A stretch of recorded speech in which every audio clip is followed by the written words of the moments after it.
अच्छे समझ में आया होगा। और आज हम लोग पढ़ेंगे components of vector and dot product of vectors. इसके बाद हमारा बस एक टॉपिक रह जाएगा, वेक्टर प्रोडक्ट ऑफ वेक्टर्स। और इन तीनों टॉपिक से बहुत ज्यादा क्वेश्चन पूछे जाते हैं नीट में, मतलब बहुत ज्यादा चांसेस होते हैं, कंपोनेंट्स ऑफ वेक्टर से, डॉट प्रोडक्ट ऑफ वेक्टर से, और अगले लेक्चर में मैं पढ़ाऊंगा वेक्टर प्रोडक्ट ऑफ वेक्टर्स। ठीक है ना? चलो तो स्टार्ट करते हैं हम लोग लेक्चर को, और बहुत बारीकी से समझेंगे एक एक चीजों को। समझना, जो बोल रहा हूं बहुत इंपॉर्टेंट होगा। सबसे पहला टॉपिक है हमारा resolution of a vector into two perpendicular component. Sir इसका मतलब समझाओ। बिल्कुल समझाऊंगा। देखो, मान लो तुम्हारे पास कोई एक वेक्टर है, वो किसी लाइन के साथ एंगल θ1 बना रहा है। ठीक है? मान लो एक और लाइन है तुम्हारे पास, वो इसके साथ θ2 एंगल बना रहा है। ठीक है? मान लो ये जो वेक्टर है वो एक फोर्स है। फोर्स हमारा एक वेक्टर क्वांटिटी होता है, आप आगे जाके पढ़ोगे, यहाँ पे थोड़ा बहुत आपको बेसिक पता होगा। तो फोर्स एक वेक्टर क्वांटिटी है।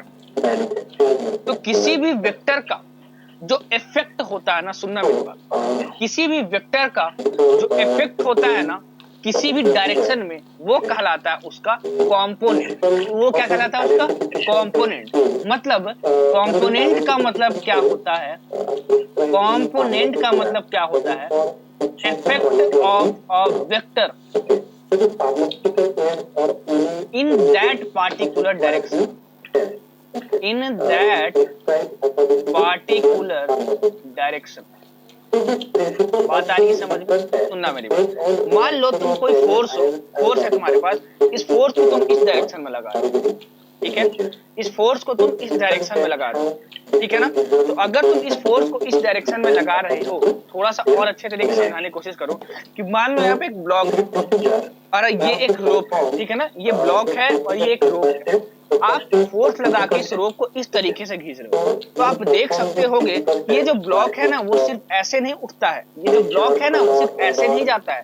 ये जो ब्लॉक है वो ऐसे जाता है, मतलब कि वो इस डायरेक्शन में भी मूव कर रहा है और इस डायरेक्शन में भी मूव कर रहा है। तो अगर सुनना मेरी बात, अगर ये जो फोर्स है इसका इफेक्ट इस डायरेक्शन में नहीं होता और इस डायरेक्शन में नहीं होता, तो ये जो ब्लॉक है वो किसी एक डायरेक्शन में जाना चाहिए था, या तो इसमें जाता या फिर इसमें जाता, लेकिन वो ऐसे जा रहा है, मतलब कि ऊपर भी जा रहा है और हॉरिजॉन्टली भी मूव कर रहा है। मतलब इस फोर्स का इफेक्ट इस डायरेक्शन में भी है, इस डायरेक्शन में भी है, या किसी और लाइन के अलोंग भी है। वो कहलाता है component of a vector in that particular direction. कहने का मतलब क्या? किसी भी वेक्टर का किसी डायरेक्शन में जो इफेक्ट होगा उसको बोलते हैं कंपोनेंट। अब ये देखो कैसे निकालते हैं। ठीक है? मान लो तुम्हारे पास एक वेक्टर है, ये देखो P। क्या है तुम्हारे पास? P vector. क्या है तुम्हारे पास? P vector. P वेक्टर में ये पॉइंट P दिया गया है। ठीक है ना? ये है A वेक्टर तुम्हारे पास, और वो x एक्सिस के साथ एंगल थीटा बना रहा है। किसके साथ बना रहा है? x एक्सिस के साथ एंगल थीटा बना रहा है। और मान लो ये तुम्हारा y एक्सिस है, तो तुमको पता है कि अगर ये x एक्सिस है और ये तुम्हारा y एक्सिस है, तो इन दोनों के बीच में एंगल कितना होगा? 90 डिग्री। दोनों परपेंडिकुलर। ठीक है? तो अगर मैं निकालना चाहूं कि अगर ये एंगल थीटा है, देखना, अगर ये एंगल थीटा है तो इस वेक्टर का कंपोनेंट इस डायरेक्शन में क्या होगा, मतलब इसका इफेक्ट इस डायरेक्शन में क्या होगा, या फिर इस y डायरेक्शन की ओर, मतलब इस लाइन के अलोंग इस वेक्टर का क्या इफेक्ट। ठीक है? तो वो कहलाएगा क्या? Component of vector. सर उसकी वैल्यू क्या होगी ये बताओ। देखो, ये एंगल अगर थीटा है तो ये जो कंपोनेंट होगा वेक्टर का, ये वो कितना होगा तुम्हारा? अगर a वेक्टर का मैग्नीट्यूड जो तुम्हारा है, a वेक्टर का अगर तुम्हारे पास मैग्नीट्यूड है तुम्हारे पास a, तो ये जो क्वांटिटी होगी वो होगी तुम्हारे पास a cos थीटा, और y एक्सिस के अलोंग क्या होगा तुम्हारे पास? a sin theta. आप ध्यान देना, धीरे धीरे सारी चीजों को सीखना। ठीक है ना? जिसके साथ एंगल थीटा बना हुआ है, जिस लाइन के साथ एंगल थीटा बना हुआ है, उस लाइन के अलोंग में cos थीटा आया है। बहुत इंपॉर्टेंट। और जिस लाइन के अलोंग में एंगल नहीं बना हुआ है, ठीक है ना, उसके अलोंग में क्या आया है? साइन थीटा आया। ध्यान रखना, बहुत इंपॉर्टेंट बात है। मतलब कि अगर तुम कंपोनेंट ऑफ वेक्टर जब भी निकालोगे तो तो जिस लाइन के साथ वो थीटा एंगल बना रहा होगा उस साइड कौन सा कंपोनेंट आएगा, उस साइड आएगा कॉस कंपोनेंट, ठीक है ना। और उसके परपेंडिकुलर डायरेक्शन में क्या आएगा, साइन कंपोनेंट। कैसे परपेंडिकुलर डायरेक्शन बोल रहे हो, क्योंकि देखो ये जो कंपोनेंट आया a cos थीटा वो x एक्सिस की ओर आया है, और जो a sin थीटा कंपोनेंट आया वो y एक्सिस की ओर आया है, और x और y एक्सिस क्या होते हैं, एक दूसरे के परपेंडिकुलर होते हैं, इसीलिए हम लोग इसको बोलते हैं परपेंडिकुलर कंपोनेंट्स, या इसका एक और नाम दिया गया है रेक्टेंगुलर कंपोनेंट।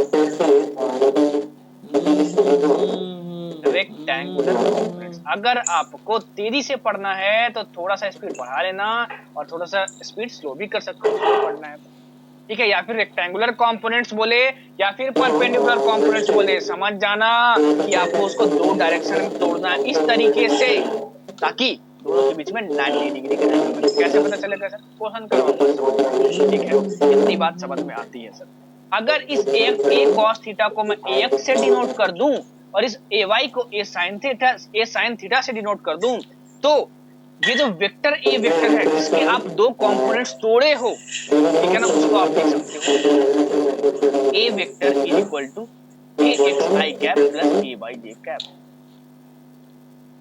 क्योंकि ये जो आप कंपोनेंट लिखे हो इसका कंपोनेंट है, ए वेक्टर का ही कंपोनेंट, इन दोनों कंपोनेंट के मिलने के वजह से ही ए वेक्टर बनता है, ध्यान रखना। इसलिए मैं लिखता हूं यहाँ पे कि a vector is equal to axi cap plus ayj cap. अब देखो यहाँ पे ax प्लस ay नहीं लिखे, क्यों, क्योंकि तुम्हारे पास ये ए वेक्टर, इन दोनों चीजों को भी तुमको वेक्टर बनाना होगा। क्या करना होगा, तुमको वेक्टर बनाना होगा। तो सर ने बताया था कि यूनिट वेक्टर x एक्सिस के अलॉन्ग में i कैप होता है और j y एक्सिस के अलॉन्ग में j कैप होता है। और हमको पता है सर कि किसी भी क्वांटिटी को अगर वेक्टर बनाना है, किसी भी क्वांटिटी को, किसी भी स्केलर क्वांटिटी को अगर वेक्टर बनाना है तो आप क्या कर दो, उस डायरेक्शन में जो भी तुम्हारा यूनिट वेक्टर है उससे मल्टीप्लाई कर दो तो आपको वेक्टर मिल जाता है।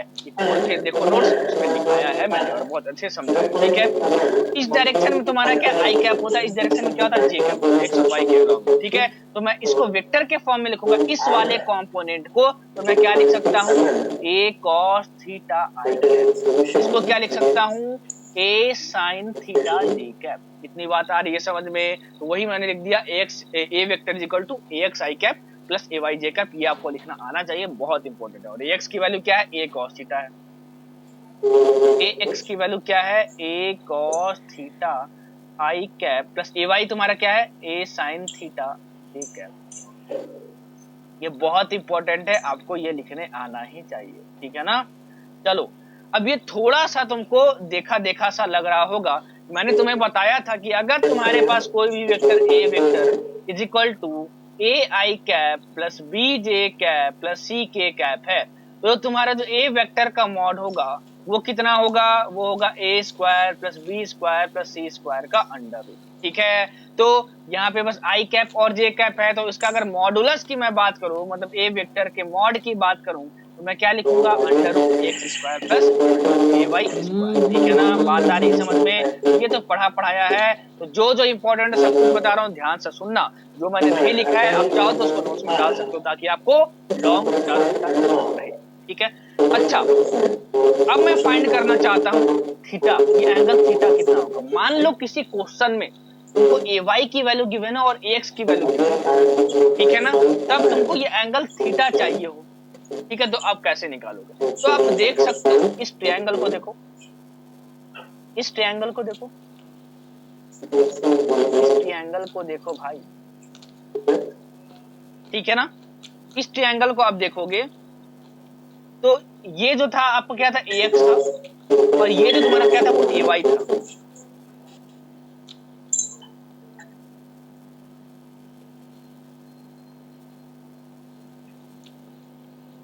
क्या हो गया,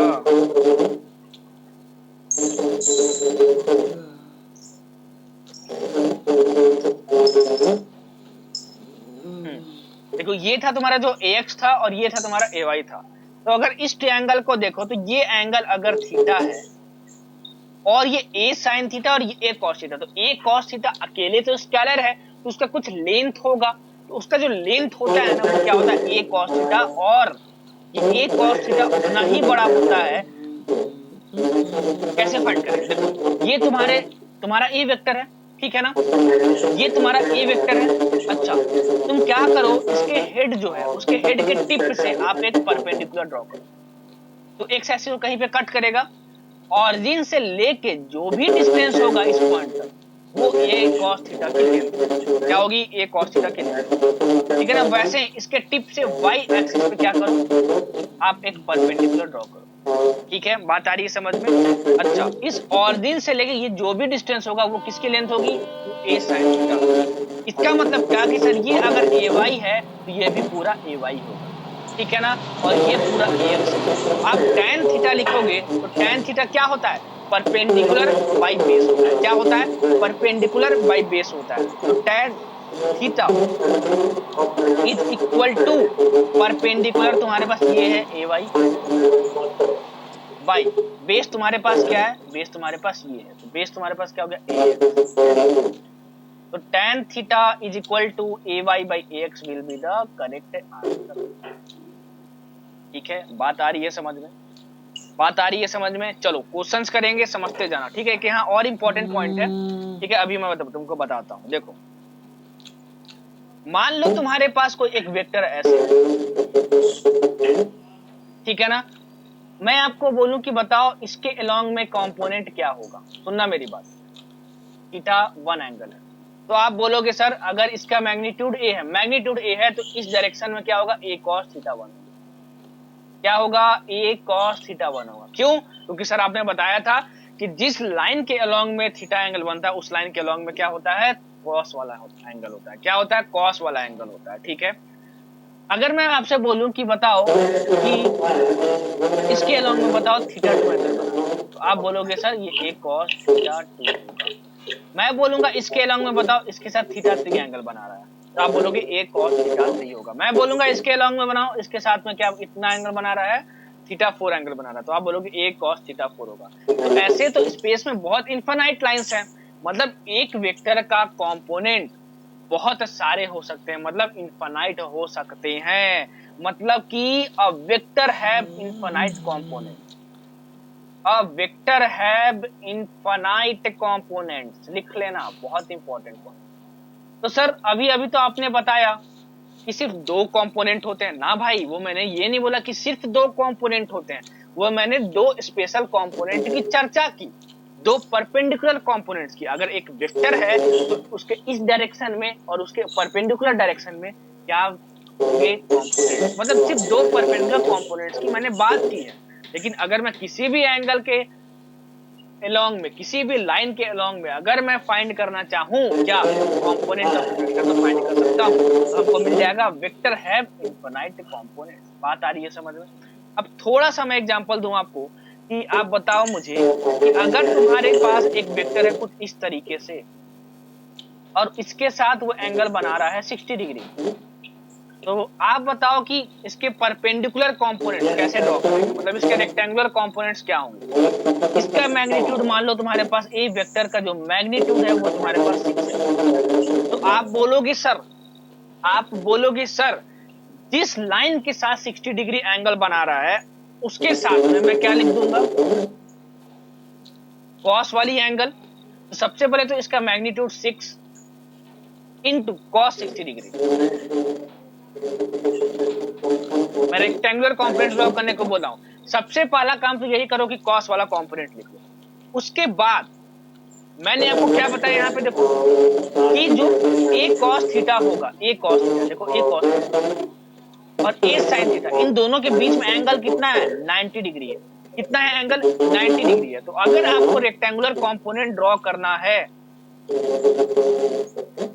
ठीक है, तो ये जो तुम्हारा ax वाला कंपोनेंट है, मतलब जो तुम्हारा a cos थीटा वाला कंपोनेंट है, उसके परपेंडिकुलर होना चाहिए a sin थीटा वाला कंपोनेंट। तो इसके परपेंडिकुलर ड्रॉ नहीं करना है जो ओरिजिनल वेक्टर था, तो a cos थीटा है उसके परपेंडिकुलर ड्रॉ करना है। तो देखो ये जो लाइन है इसके परपेंडिकुलर तुमको ड्रॉ करना है, तो इसके परपेंडिकुलर ड्रॉ करो, तो ये कुछ ऐसा दिखेगा, देखो कुछ इस तरीके से दिखेगा। तो ये 90 डिग्री तुमको लग रहा है ना, 90 डिग्री। और ये कंपोनेंट कितना होगा, a sin थीटा। ये आप क्या लिख दोगे, 6 into sin theta, a sin 60 degree. ये हुआ तुम्हारा 6 cos 60 डिग्री और ये हुआ तुम्हारा 6 sin। इस तरीके से रेक्टेंगुलर या परपेंडिकुलर कंपोनेंट्स निकालते हैं। बहुत इंपॉर्टेंट है, आगे जाके यूज होने वाला है, इसलिए बहुत अच्छे तरीके से इसको समझ लेना भाई। ठीक है, चलो अब मैंने बताया था कि अगर तुम्हारे पास कोई भी वेक्टर है, ए वेक्टर, तो उसको आप क्या लिख सकते हो, a i cap plus b j cap plus c k cap. ठीक ना। अगर बस ए बी सी को हटा के मैं ए एक्स ए वाई और ए जेड लिख दूं, आई कैप जे कैप और के कैप के साथ, क्या बन जाएगा, ए x i cap plus a y j cap plus a z k cap. तो इसका तो मैं बता चुका हूं पहले ही कि इसका मैग्नीट्यूड कैसे निकालते हैं, मैग्नीट्यूड मतलब मॉडुलस कैसे निकालते हैं। इसका मॉडुलस इज इक्वल टू क्या हो जाएगा, under root A x square plus a y square plus a z square. अरे भाई मैंने बताया था ना कि ए वेक्टर इक्वल टू अगर a i cap plus b j cap plus c k cap हुआ तो ए वेक्टर का जो मैग्नीट्यूड होगा वो क्या होगा, under root a square plus B square plus c square.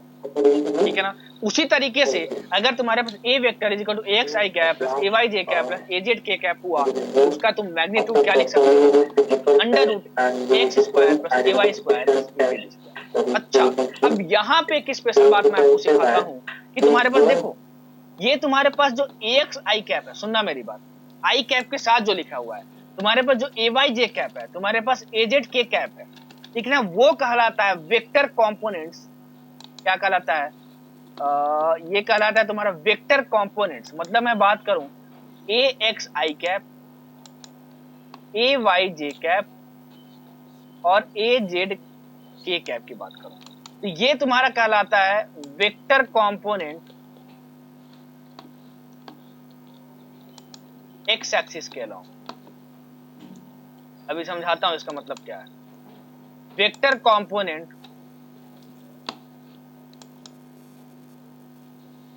Y axis के अलोंग, ये कहलाता है वेक्टर कंपोनेंट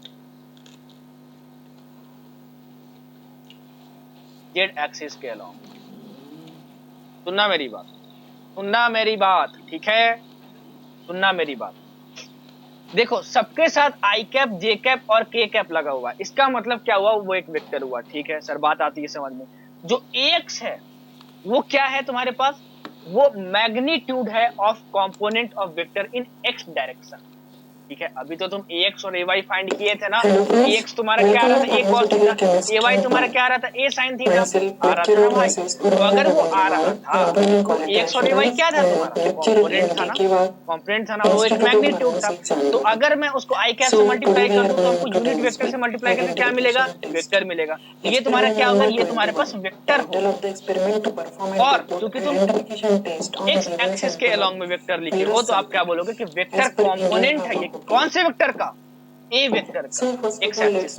वैसे ही तो ये जे कैप लिखा हुआ है तो क्या सर ये वाई एक्सिस के अलोंग में वेक्टर कंपोनेंट होगा, बिल्कुल। अगर ये के कैप लिखा हुआ है तो क्या सर ये जेड एक्सिस के अलोंग में वेक्टर कंपोनेंट होगा, बिल्कुल। अरे यह बात समझ में, ठीक है। ये तीनों कहलाते हैं वेक्टर कंपोनेंट। लेकिन अगर आपसे स्केलर कंपोनेंट्स पूछ देना भाई, मान लो आपसे बोल दे कि बताओ स्केलर कंपोनेंट क्या होता है, स्केलर कंपोनेंट का मतलब क्या होता है समझना थोड़ा। स्केलर मतलब क्या, बस कोई डायरेक्शन, मतलब क्या कि तुम सिंपली लिख दो ax ay सुनना क्वेश्चन कैसे पूछेगा, ठीक है ना। आपसे पूछेगा मान लो तुम्हारे पास a वेक्टर है is equal to 6i cap plus 2j cap plus 4 बोलेगा what is the vector component of a vector along y axis. क्या बोला है, वेक्टर कंपोनेंट। तो y एक्सिस के अलोंग में कौन सा यूनिट वेक्टर होता है, j कैप वाला यूनिट, ठीक है। तो vector component along y axis क्या होगा, देखो ए वाई जे कैप होगा, जे कैप के साथ जो लिखा हुआ है उसके साथ साथ लिख दो, मतलब 2j कैप, 2j कैप तुम्हारा क्या होगा, वेक्टर कंपोनेंट। अगर वही तुमसे पूछ दे what is the scalar component along y axis of a vector, तो स्केलर कंपोनेंट क्या बोलोगे आप, वेक्टर के साथ नहीं बोलोगे, आप इसका जो स्केलर वाला पार्ट है, जो नंबर वाला पार्ट है। बात आ रही है समझ में? बात आ रही है समझ में? ठीक है, चलो अब बढ़ते हैं आगे, ठीक है ना, बढ़ते हैं आगे। या फिर आप थोड़ा सा यहाँ पे और सीख लेना इन चीजों को कि अगर मान लो तुम्हारे पास किसी भी वेक्टर के स्केलर कंपोनेंट्स दिए हुए हैं एक्स एक्सिस के अलॉन्ग में, वाई एक्सिस के अलॉन्ग में और जेड एक्सिस के अलॉन्ग में, तो मान लो 2, 3, 4, तो क्वेश्चन में क्या गिवन है कि these are the scalar component along X axis, Y axis and Z axis respectively. ये तुमको तो आप इसको क्या लिख सकते हो सर? आप बोलो कि इतने प्यार से सबको समझा दिए, तो उस वेक्टर को हम लोग क्या लिख सकते हैं?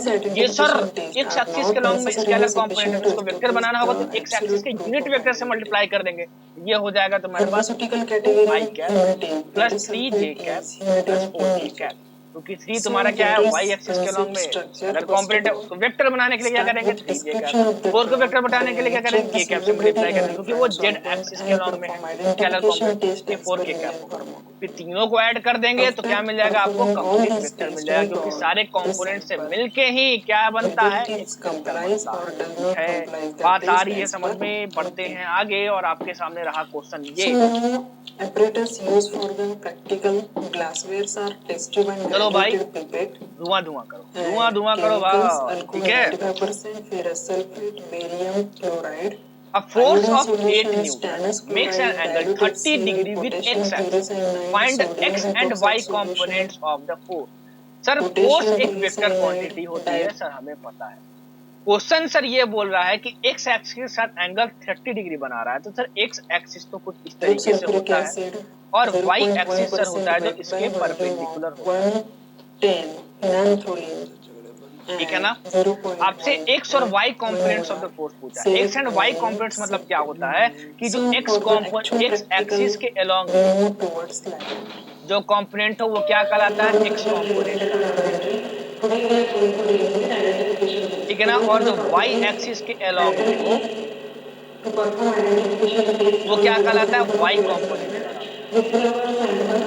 तो सर क्या हमसे बस वही चीज पूछ रहा है जो हम सोच रहे हैं? बिल्कुल वही चीज पूछ रहा है आपसे, रेक्टेंगुलर कंपोनेंट पूछ रहा है। आपका जो फोर्स है वो कितना एंगल बना रहा है? ये जो फोर्स है उसका मैग्नीट्यूड दिया हुआ है तुम्हारे पास 8, वो इसके साथ एक्स एक्सिस साथ देख लेना कौन से एक्सिस के साथ एंगल बन रहा है, बहुत इंपॉर्टेंट है।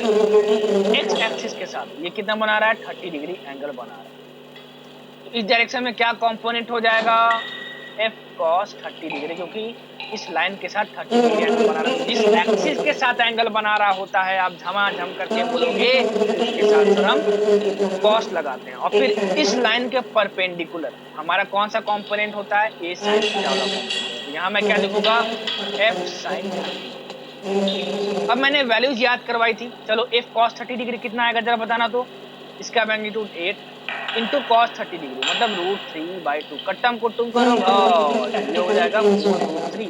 आप बोलोगे सर आपसे जल्दी तो हमने सॉल्व कर लिया, हमने सर एक sin 30 डिग्री भी निकाल लिया। और ये कितना आ रहा है सर?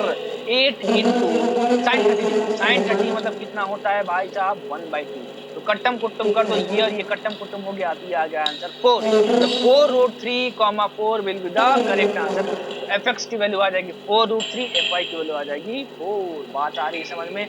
x और y यहाँ मतलब क्या हुआ कि x कंपोनेंट हुआ और ये तुम्हारे पास y कंपोनेंट हुआ। तो सर इजी क्वेश्चन था, आपसे पहले तो हमने बना लिया सर। अब थोड़ा सा आगे बढ़ो, थोड़ा सा आगे बढ़ो सर, ठीक है। चलो दूसरा क्वेश्चन आपके सामने रहा, ये थोड़ा सा tricky question. Force of 8.5 v, यहाँ पे न्यूटन होगा, acts on a particle along the direction making an angle 37 degree with the vertical। बहुत important point. The component of force in the vertical direction is, सुनना मेरी बात, बहुत सुंदर question है ये। एक फोर्स है तुम्हारे पास 10.5 न्यूटन का, इसकी मैग्नीट्यूड आपको मिलेगा, ठीक है। वो एंगल 37 डिग्री तो बना रहा है लेकिन वर्टिकल के साथ बना रहा है भाई। वर्टिकल डायरेक्शन कौन सा होता है? वर्टिकल डायरेक्शन तुम्हारे पास ये होता है और तुम्हारे पास हॉरिजॉन्टल डायरेक्शन क्या होता है? हॉरिजॉन्टल डायरेक्शन तुम्हारे पास ये होता है। इसको बोलते हैं हॉरिजॉन्टल डायरेक्शन और इसको बोलते हैं वर्टिकल डायरेक्शन, ठीक है। बात आ रही है समझ में? अच्छा, इतनी बात आती है समझ। सर एंगल दिया हुआ है 37 डिग्री विद वर्टिकल, मतलब जो 37 डिग्री एंगल ये कोस बना रहा है वर्टिकल के साथ बना रहा है बात। याद रखना किस चीज के साथ एंगल बना रहा है, वर्टिकल या हॉरिजॉन्टल के साथ, आपको ये याद रखना है और आपको अच्छे से पढ़ना है, तभी आप आंसर सही कर सकते हो। अब सर आपने बताया था कि जिसके साथ बनाता है एंगल 37 डिग्री थीटा, मतलब जिसके साथ थीटा एंगल बनाता है उस साइड क्या होता है, कॉस वाला कंपोनेंट होता है। तो इस डायरेक्शन में क्या होगा, बहुत बच्चों को अगर ये नहीं पता होगा, ये लाइन ध्यान से नहीं पढ़ेंगे, ठीक है ना, तो वर्टिकल डायरेक्शन देख क्या सोचेंगे, ऊपर वाला कंपोनेंट लो लगा दिए ए साइन थीटा, ठीक से मार के आप 4 नंबर गया आपका एग्जाम।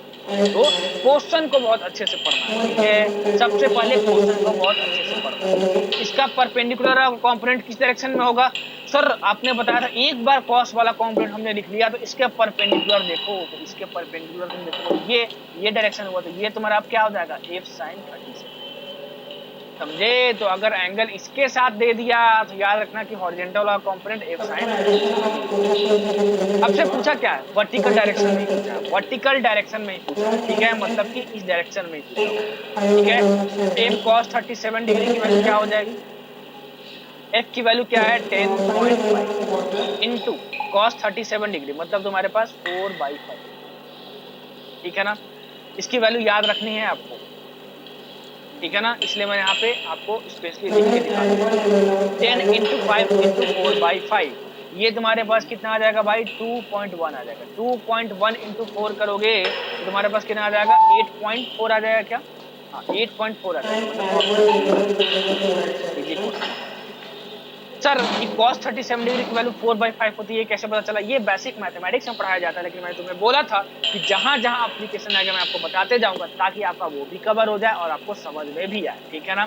तो याद रखना कि cos 37 डिग्री की वैल्यू 4/5 होती है, sin 37 डिग्री की वैल्यू 3/5 होती है, बहुत बार आपका यूज होने वाला है।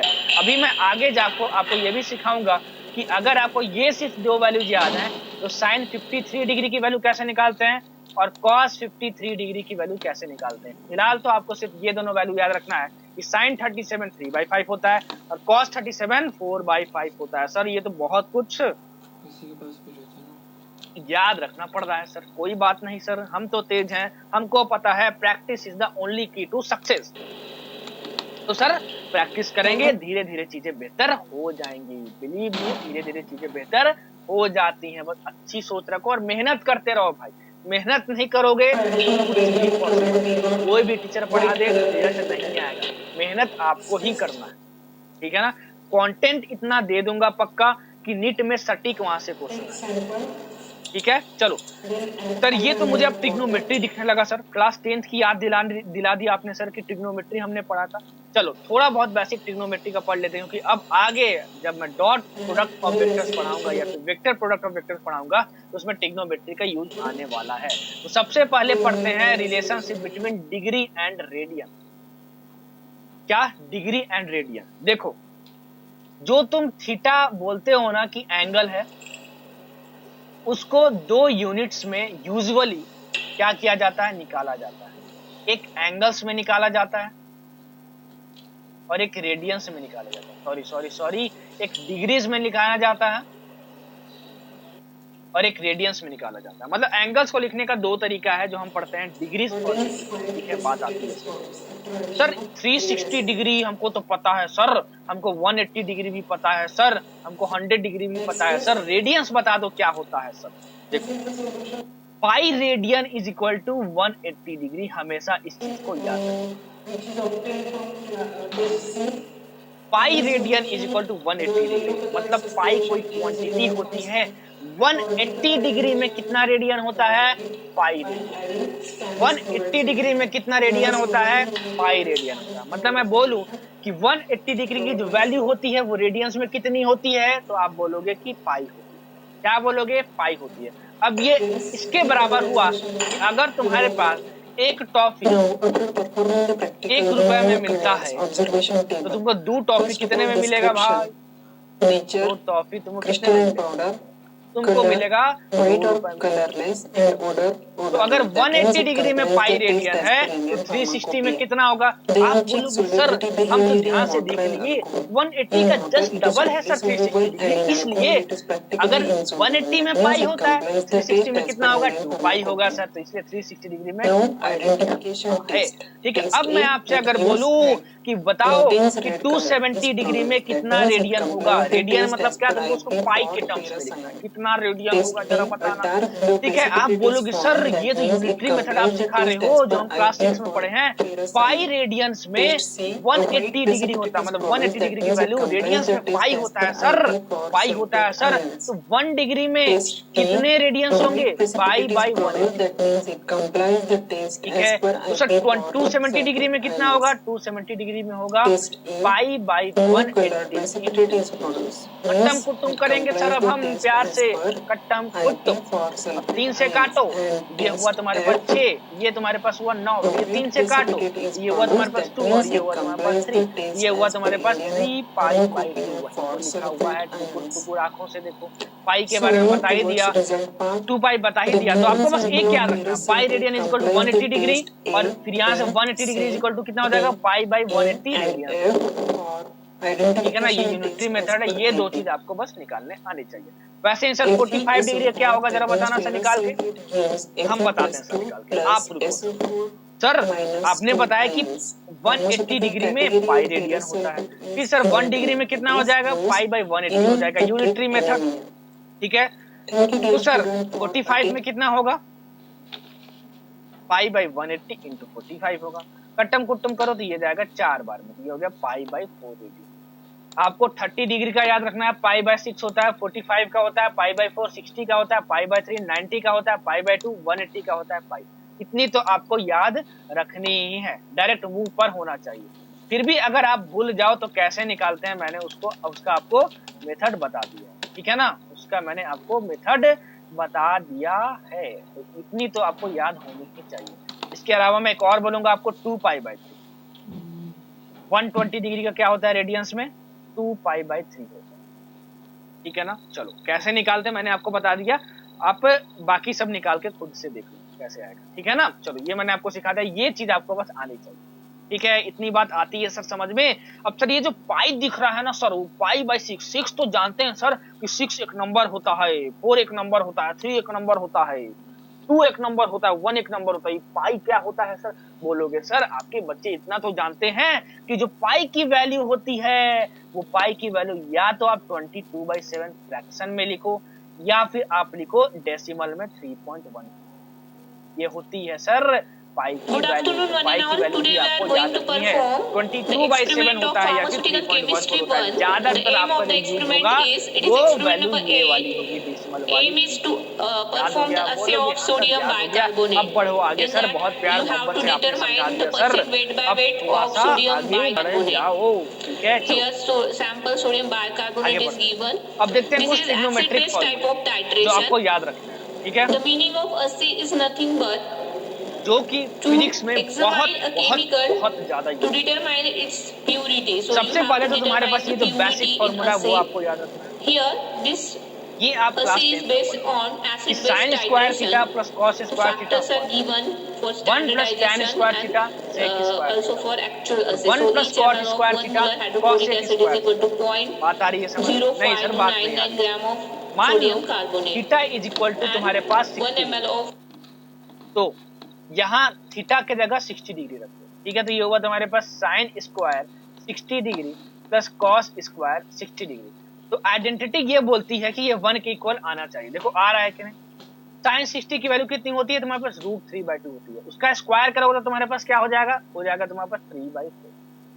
cos 60 की वैल्यू क्या होती है तुम्हारे पास? cos 60 hydrochloric acid is equal to उसका स्क्वायर करोगे तो तुम्हारे पास क्या हो जाएगा? 0.401 gram of sodium bicarbonate. ये तुम्हारे पास कितना हुआ? 3 + 1 4 4/4 So this कटम CO तुम्हारे पास 1 आ जाएगा। बात आ रही है समझ में? तो ये sine square theta plus cos square theta 1 होता है, Bicarbonate is 1 plus based tan on square theta is equal to acid-base sec type of square theta होता है, titration 1 plus in cot which square theta is equal to cosec square theta होता है। Sir ये use कैसे आएगा? बस use ये इस तरीके से आएगा sodium कि कहीं कहीं bicarbonate तुमको acts मान as low a weak tan base square theta and अगर लिखा we हुआ है, have to use उसको hydrochloric तुमको सेक में कन्वर्ट करना है, तो आप यहाँ से क्या लिख सकते हो? देखो acid second as a identity से strong क्या लिख सकते acid. हो? यहाँ से लिख सकते हो So tan this square theta sodium is equal to bicarbonate is sec square theta minus 1। तो आपको ये पुट करना होगा। कहीं the मान लो titrated with cos square hydrochloric theta को acid by आपको using चेंज करना methyl होगा orange साइन as के an टर्म्स indicator. में, यहाँ से आप क्या लिख सकते हो? cos square theta is equal to 1 और इस साइन स्क्वायर थीटा को इस side 1 minus sine, To the Arrhenius theory, यहाँ you पे know स्क्वायर है that भाई, acid ठीक है? आप on sine dissociation square theta लिखो या फिर आप साइन थीटा का होल gives स्क्वायर hydrogen लिखो, ion means यहाँ proton इसमें कंफ्यूज मत and हो। base gives ठीक है, बात आ hydroxy रही है समझ ion. में? हाँ सर बात आ रही है समझ में। सर आगे बढ़ो। देखो For ये this फॉर्मूले तो आपको experiment, याद होने ही चाहिए, ठीक है? और परपेंडिकुलर बाय बेस और परपेंडिकुलर बाय हाइपोटेन्यूज शायद आपको ये यहाँ पता we ही require the आप पढ़े हो गए यार material छोटे क्लास में, burette which is of नहीं पढ़े हो तो 50 चलो कोई ml बात then नहीं, prepared मैं आपको ये भी बता beaker, देता हूँ। ये तो conical बहुत ज्यादा flask, बेसिक है, बहुत weighing ज्यादा। balance चलो and फिर weight box. बता ही देता Here हूँ we आपको। require the पिछले स्लाइड chemical को ही ले लेता हूँ क्योंकि ये खाली स्लाइड है हमारे पास। और sodium यहाँ bicarbonate, sodium मान लो तुम्हारे carbonate, पास hydrochloric एक acid. राइट एंगल ट्रायंगल है। सर राइट एंगल ट्रायंगल का मतलब क्या हुआ? मतलब कि उसका approximately एक 1 एंगल molar 90 डिग्री, and क्या methyl हो? orange 90 degree. and methyl red as तो an indicator. अगर तुम्हारे पास राइट एंगल्ड ट्रायंगल होता है, right This titration based Angle. on these two triangle अगर तुम्हारे पास होता है तो इस reaction. Right The first angle reaction triangle which की happen एक during the स्पेशल साइड होती है, standardization, इसको बोलते हैं here हाइपोटेन्यूज।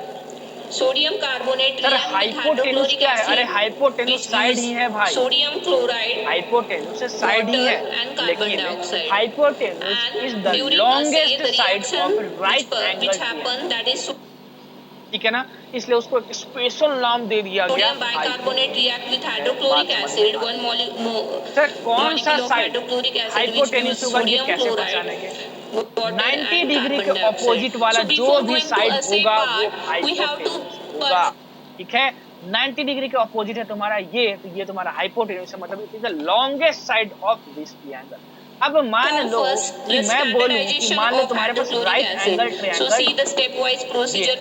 ये है तुम्हारे पास 90 डिग्री। सर ये right For angle triangle standardization कैसे of हुआ? hydrochloric sir acid. अभी आपने बताया, So हमने we अपनी have खुली to weigh कानों से सुना 1.5 कि gram अगर of कोई भी 100 ट्रायंगल है, sodium ट्रायंगल मतलब इसके carbonate, 3 साइड होते हैं, उसका कोई भी एक angle previously right heated at angle हो गया, मतलब 270 90 degree डिग्री हो Celsius. गया, राइट एंगल मतलब क्या? 90 डिग्री हो गया, तो उसको बोलते हैं राइट एंगल ट्रायंगल। तो ये राइट एंगल ट्रायंगल। सर आपने बोला है इसमें हाइपोटेन्यूज, सर अभी अभी आपने बताया कि जो हाइपोटेन्यूज होता है वो 90 डिग्री के जस्ट ऑपोजिट वाला साइड होता है। तो यहाँ सर 90 डिग्री वाला एंगल ये है, तो इसको जस्ट ऑपोजिट वाला साइड हमको ये दिख रहा है सर, इसका हाइपोटेन्यूज ये होगा। तो हाइपोटेन्यूज आपको पहचानने आना ही चाहिए, ठीक है? इतनी बात समझ में आती है। अब मान लो इस साइड का लेंथ A है, इस साइड का लेंथ B है और हाइपोटेन्यूज का लेंथ C है। ध्यान रखना, हाइपोटेन्यूज का लेंथ C है। सबसे पहले कोई भी राइट एंगल ट्रायंगल तो वो कभी भी दिखे तो सबसे पहले हाइपोटेन्यूज ही पहचान। तो एक थ्योरम आप पढ़ते होगे बचपन में, बहुत फेमस थ्योरम है, पाइथागोरस थ्योरम। तो पाइथागोरस थ्योरम आपको क्या बोलता है? पाइथागोरस थ्योरम आपको क्या बोलता है कि a square plus B square is equal to C square होगा। बहुत इंपॉर्टेंट है, याद रखना। क्या होगा? a square plus B square is equal to C square होगा। c क्या है? हाइपोटेन्यूज की लेंथ है, उसका स्क्वायर, ठीक है? इतनी बात समझ में आती है सर? इतना तो हमें आता भी था। अब आगे बताओ सर, आप बताना क्या चाहते हैं? मान लो अगर ये एंगल थीटा है, ठीक है, और मैं बोलूं कि साइन थीटा की वैल्यू बताओ किसके टर्म्स में? बी, ए और सी के टर्म्स, मतलब इसका यूज करते हुए। तो साइन थीटा जो होता है वो क्या होता है? Perpendicular and 1 drop of methyl red, that is 0.1 ml methyl red solution. तो सर यहाँ परपेंडिकुलर क्या होगा? परपेंडिकुलर होगा तुम्हारा, परपेंडिकुलर सुनना, परपेंडिकुलर तुम्हारा क्या होगा? वो ये डिसाइड करता है कि आप ये थीटा एंगल ले रहे हो कि ये थीटा एंगल ले रहे हो। इस थीटा एंगल के जो अपोजिट एंगल साइड होगा, तो इस थीटा के ऑपोजिट साइड कौन सा है? ये है, ये होगा तुम्हारा परपेंडिकुलर, याद रखना। और 90 डिग्री के जो ऑपोजिट होगा वो क्या होगा? हाइपोटेन्यूज। ठीक है, तो परपेंडिकुलर क्या है सर? यहाँ पे बी है तो इज इक्वल टू बी लिख दिया, और बाई हाइपोटेन्यूज, हाइपोटेन्यूज मतलब क्या? ये सी, ये बी बाई सी होगा। वैसे cos थीटा तुम्हारे पास क्या होता है? ठीक है, cos थीटा तुम्हारे पास क्या होता है?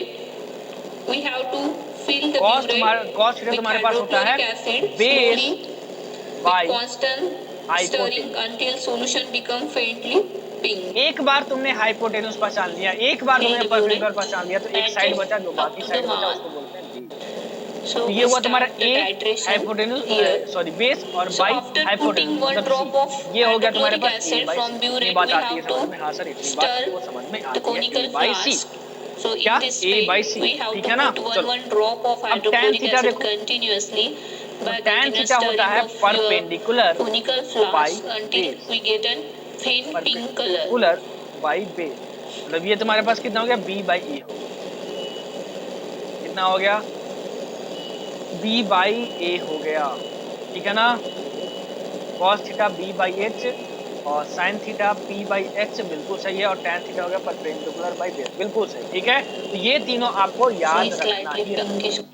तो सबसे पहले क्या पहचानना है? हाइपोटेन्यूज। फिर क्या पहचानना है? परपेंडिकुलर। हाइपोटेन्यूज कैसे पहचानेंगे? 90 डिग्री के ऑपोजिट जो साइड होगा।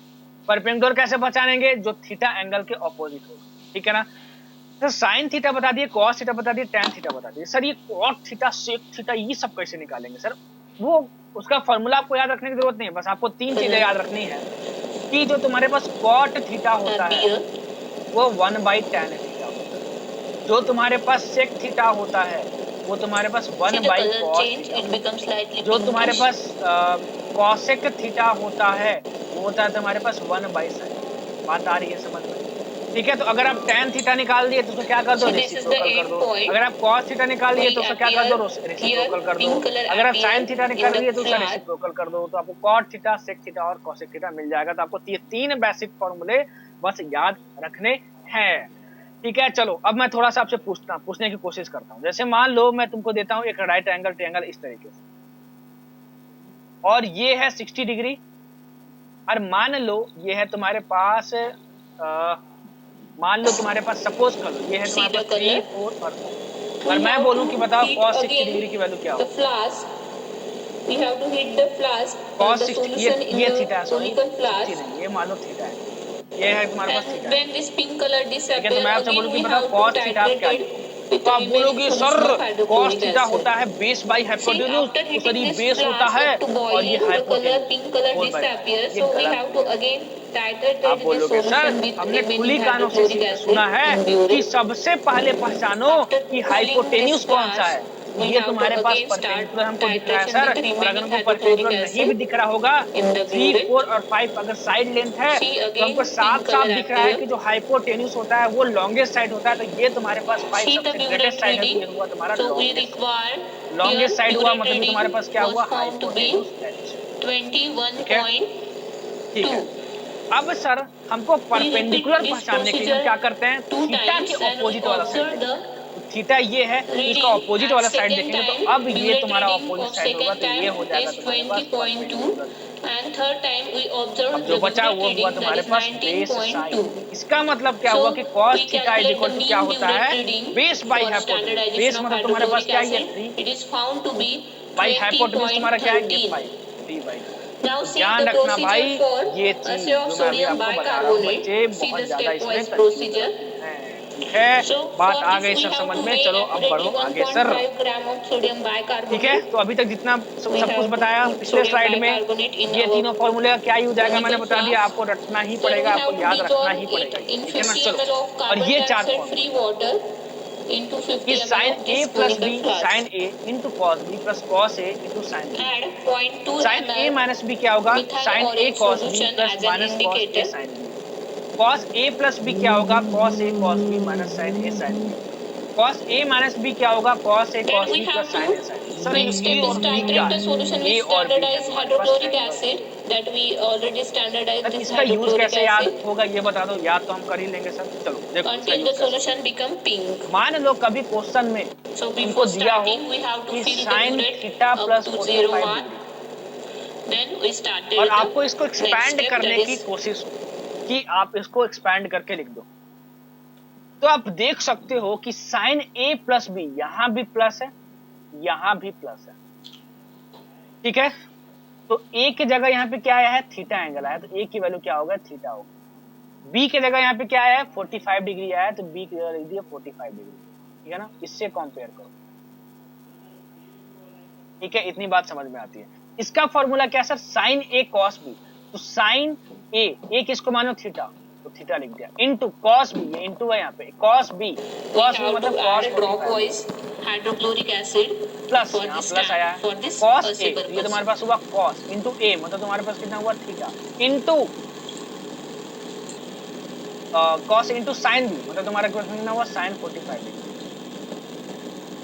तो साइन 45 डिग्री की वैल्यू 1/√2 होती है, और साइन कॉस 45 डिग्री की वैल्यू भी कितनी होती है, 1/√2। अब तो साइन थीटा इंटू 1/√2 मतलब साइन थीटा बाई √2 आप इसको लिख सकते हो, प्लस इसको क्या लिख सकते हो, कॉस थीटा बाई √2, क्योंकि साइन 45 डिग्री की वैल्यू क्या होती है, 1/√2। तो आप इसको इस तरीके से भी लिख सकते हो। कभी भी आपको ऐसा दिया हो a प्लस बी के फॉर्म में, तो आप उसको इस तरीके से एक्सपेंड कर सकते हो। या फिर अगर कभी कभी आपका एक्सप्रेशन कुछ इस तरीके से आ गया, sign A cos B plus cos A sign, क्योंकि देखो यहाँ ए और बी दूसरे एंगल है, ठीक है ना। तो आपको हो सकता है इस वाले फॉर्म से इसमें भी कन्वर्ट करना पड़ जाए, बस इन चारों का यही है। ये चारों फॉर्मूला याद कर लेना बहुत अच्छे से, ठीक है ना। कैसे यूज होगा मैंने आपको बता दिया। चलो फिजिक्स में जो सबसे ज्यादा मतलब कि अगर ट्रिग्नोमेट्री से तुम्हारा यूज होने वाला है, ये जो मैंने बताया पूरा पेज, ठीक है ना, ट्रिग्नोमेट्री का, और ये जो मैंने बताया और ये जो मैं बता, ये बहुत कम इम्पोर्टेंट है, ये 1% चांस है, 1% चांस है कि ये आपका नीट के फिजिक्स में यूज होगा, ये चार फॉर्मूले। तो याद कर लेना, मैं तो बोलूंगा याद कर लेना, क्योंकि आपको 100% प्रिपरेशन रखनी है, ठीक है ना। लेकिन बता दे रहा हूँ कि 1% चांस है कि इसका बस, ठीक है ना, लेकिन इम्पोर्टेंट है इसलिए बता। तो इसका बहुत ज्यादा यूज होगा, इसलिए बहुत बड़ा सा स्टार मार्क, बहुत ज्यादा यूज होगा इन दोनों फॉर्मूले, ठीक है ना। चलो सर समझाओ जरा किस तरीके से यूज होगा, देखो समझाता हूँ। 100 ml of 1 molar hydrochloric acid is देखो equal to समझाता हूँ ध्यान से। 84.01 gram of सबसे पहले sodium ऊपर वाला bicarbonate. फॉर्मूला देखो, sign Each ml of 1 molar ये तुम्हारे पास hydrochloric क्या है, acid is angle he equal है, आप किसी भी to चीज से डिनोट कर लो, आप थीटा से डिनोट कर लो। एक की जगह मैं क्या मान लेता हूँ, sign sodium bicarbonate. With the help of this, we देखो have to साइन के अंदर में जो भी होता है ना, वो पूरी चीज एंगल कहलाती है। क्या कहलाती है, पूरी चीज एंगल कहलाती है। तो यहाँ पे एंगल जो है वो 2 थीटा है, ठीक है ना। तो देखो इसका फॉर्मूला क्या लिखा गया है, 2 साइन। अब साइन के अंदर में क्या ए है, यहाँ पे 2a था तो यहाँ पर a, यहाँ 2a था तो यहाँ पर भी है, तो यहाँ पे 2 थीटा है तो यहाँ 2 साइन, यहाँ पे बस थीटा लिखेंगे। इसका हाफ लिखेंगे, याद रखो, इनटू कॉस। यहाँ जो भी एंगल होगा उसका हाफ एंगल यहाँ पे होगा, ठीक है। सर बात आती है, देखो जैसे मैं आपको बोलूं, आपको डायरेक्ट यही तोड़ने के लिए आ जाएगा, साइन 2 थीटा को लिखना पड़ेगा आपको 2 साइन थीटा इनटू कॉस, ठीक है ना। अभी आपको मैं प्रोजेक्टाइल पढ़ाऊंगा तो ये फॉर्मूला तुरंत आपको आ जाएगा, ठीक है ना, तुरंत आपको याद आना भी चाहिए। साइन 2 थीटा का फॉर्मूला बताया था 2 साइन थीटा कॉस। अब मैं बोलूं कि बताओ साइन थीटा का फॉर्मूला क्या होगा, बोलोगे सर साइन थीटा का कोई फॉर्मूला थोड़ी होता है। ध्यान से सुनो, अगर मैं यही फॉर्मूला अप्लाई करने की कोशिश करूं, तो सर ने बताया था कि 2 थीटा अगर यहाँ पे, तो उसका जस्ट हाफ एंगल यहाँ पर होगा। देखो यहाँ पे, यहाँ 2 थीटा तो यहाँ थीटा है, और यहाँ पे तो सबसे पहले तो मैं क्या लिख लूंगा, 2 साइन लिख लूंगा और यहाँ पे कॉस लिख लूंगा। 2 साइन लिख लिया मैंने और यहाँ पे मैंने कॉस लिया। सर ने बताया था कि जो भी यहाँ पे एंगल होगा उसका यहाँ पे हाफ एंगल होगा, साइन और कॉस। ये थीटा बाई 2 उसका हाफ कर दिया, और यहाँ कॉस थीटा बाई 2 उसका हाफ कर दिया। ये sodium bicarbonate contain ये दोनों फार्मूला weight बहुत ज्यादा फ्रीक्वेंटली यूज होगा, तो ये फार्मूला आपको याद रखने की जरूरत नहीं है, ये याद रखने की जरूरत नहीं है, ये यहीं से डिराइव हुआ है। बात आ रही है समझ में, बात आ रही है समझ में, ठीक है। बहुत इंपॉर्टेंट है, ये दोनों बहुत ज्यादा यूज होगा। यहाँ जो भी एंगल होगा उसका हाफ यहाँ पे एंगल। उसी तरीके से साइन 2a का तो फॉर्मूला मैंने बता दिया, कॉस 2a का फॉर्मूला तुम देखो क्या देखो cos 2a का फॉर्मूला तुम देखो, यहाँ 2a एंगल है तो उसका हाफ एंगल यहाँ पर, इसीलिए इन दोनों फॉर्मूले को हम लोग हाफ एंगल फॉर्मूले भी बोलते हैं, ठीक है ना। अब देखो यहाँ पर भाई cos 2 थीटा, cos 2 थीटा, ठीक है ना। थीटा कहां से आ गया? अरे भाई यहाँ पे एंगल डिनोट किया ए से, मैं किससे डिनोट कर रहा हूँ? मैं थीटा से डिनोट कर रहा हूँ। बोलो झमाझम, ठीक है सर। इसका फॉर्मूला लिखा हुआ है cos square theta minus sin square theta, बिल्कुल सर ये लिखा हुआ है। अब इसके दो फॉर्म आपको और याद रखने हैं। देखो अगर मैं यहाँ से sin स्क्वायर थीटा की वैल्यू चेंज कर दूं, मतलब यहाँ से देखो sin स्क्वायर सॉरी यहाँ sin स्क्वायर थीटा की वैल्यू यहाँ से क्या आ जाएगी? देखो यहाँ से आ जाएगी sin स्क्वायर थीटा की value 1 minus cos square theta, तो मैं यहाँ पे रख दे रहा हूँ, ठीक है। ये आ जाएगा तुम्हारे पास cos square theta minus 1 minus, ठीक है, cos स्क्वायर थीटा। ये तुम्हारे पास कितना आ गया? Minus minus plus cos square theta, और ये cos स्क्वायर थीटा, मतलब ये आ गया 2 cos स्क्वायर थीटा माइनस 1। उसी तरीके से अगर आप क्या करो कि यहाँ पे sin स्क्वायर थीटा छोड़ दो, cos को sin में बदल दो, मतलब यहाँ पे क्या रख दो आप cos स्क्वायर थीटा की वैल्यू यहाँ से उठा के रख दो यहाँ पर 1 माइनस sin स्क्वायर थीटा, तो तुम्हारे पास क्या आ जाएगा? वही चीज तुम्हारे पास आ जाएगी sin के टर्म्स में, और फिर तुम्हारी जो वैल्यू आएगी वो आएगी तुम्हारे पास 1 माइनस 2 sin स्क्वायर, ठीक है। मतलब ये जो तुम्हारा फॉर्म है cos 2 थीटा वाला, उसका तुमको तीन फॉर्मूला याद रखना है। cos 2 theta is equal to, सबसे पहला जो फॉर्म याद रखना है आपको वो याद रखना है कि इसकी वैल्यू होती है 2 cos स्क्वायर थीटा माइनस 1। दूसरा जो फॉर्म याद रखना है वो याद रखना है 1 माइनस 2 sin स्क्वायर थीटा। तीसरा जो तुमको फॉर्म याद रखना है वो तुमको याद रखना है cos square theta minus sin square theta. जो बेसिक वाला फॉर्म है वो तो यही है। ये इन दोनों से ये दोनों डिराइव किया है, कैसे डिराइव करना है मैंने आपको बता दिया, ठीक है।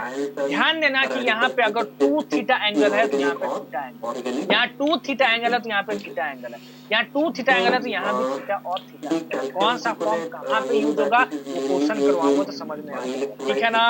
अच्छा, उसी तरीके से जैसे मैंने तुम्हें बताया कि sin थीटा का फॉर्मूला मैं लिख सकता हूँ 2 sin theta by 2 into cos theta by 2 लिख सकता हूं, मैंने अभी बताया।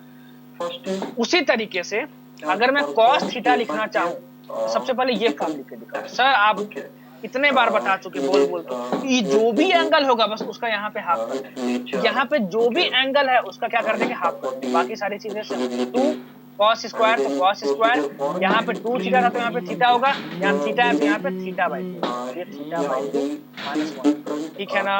बात आती है समझ में। वैसे ये तुम्हारा क्या हो जाएगा 1 minus 2 sin square theta by 2, वैसे यहाँ पे क्या हो जाएगा cos square theta by 2 minus sin square.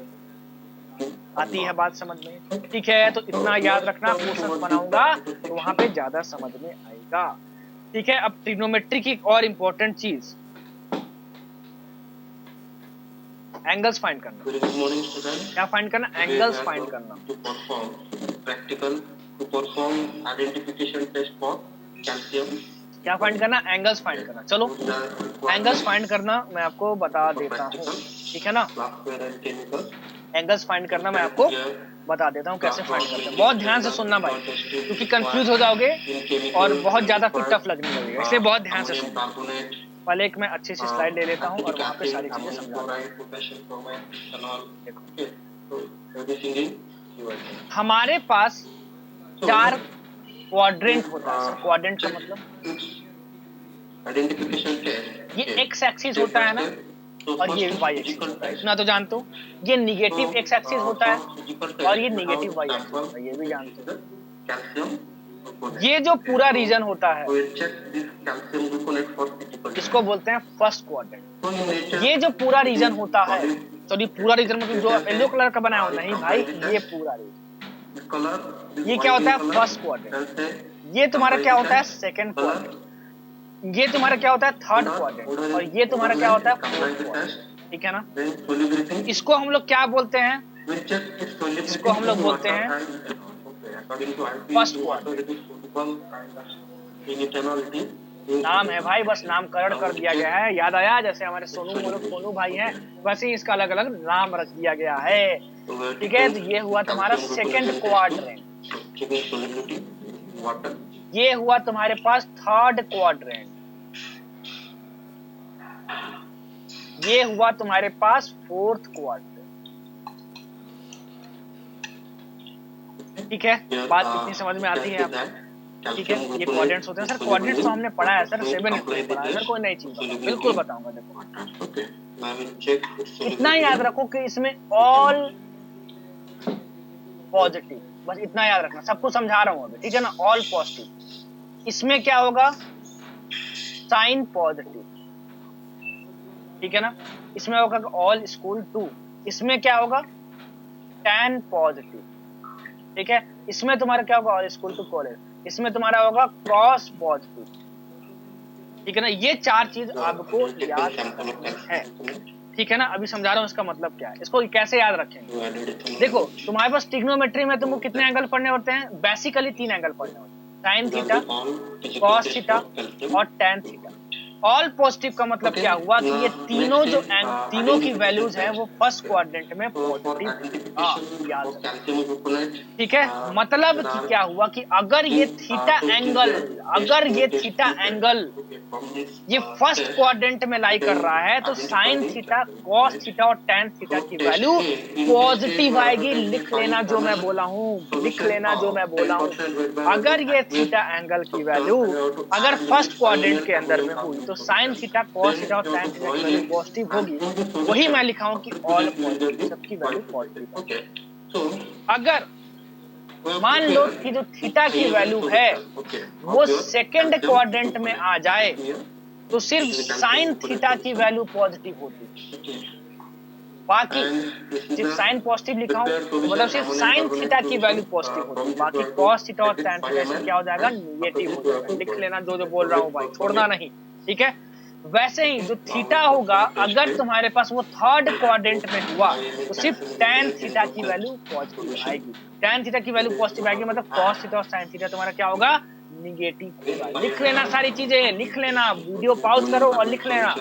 अगर थीटा की वैल्यू फोर्थ क्वाड्रेंट में होगी तो जो तुम्हारा कॉस होगा, कॉस थीटा वाला वो पॉजिटिव होगा, बाकी सब निगेटिव होगा। मतलब जो लिखा हुआ है पॉजिटिव उसके अलावा सबकी वैल्यू क्या आएगी, निगेटिव आएगी। यहाँ देखो ऑल पॉजिटिव लिखा है मतलब क्या कि थीटा की वैल्यू अगर फर्स्ट क्वाड्रेंट में हुई तो साइन थीटा, कॉस थीटा और टैन थीटा की वैल्यू क्या होनी चाहिए, पॉजिटिव होनी चाहिए, ठीक है ना। अब जाहिर सी बात है बोलोगे सर आप तो बता ही नहीं कोसेक थीटा क्या होगा, सेक थीटा क्या होगा और कॉट थीटा क्या होगा। अरे भाई कॉट थीटा क्या होता है, 1/tan थीटा होता है। तो अगर tan थीटा पॉजिटिव हो गया तो कॉट थीटा पॉजिटिव होगा, तो इसके बारे में सोचने की जरूरत ही नहीं है।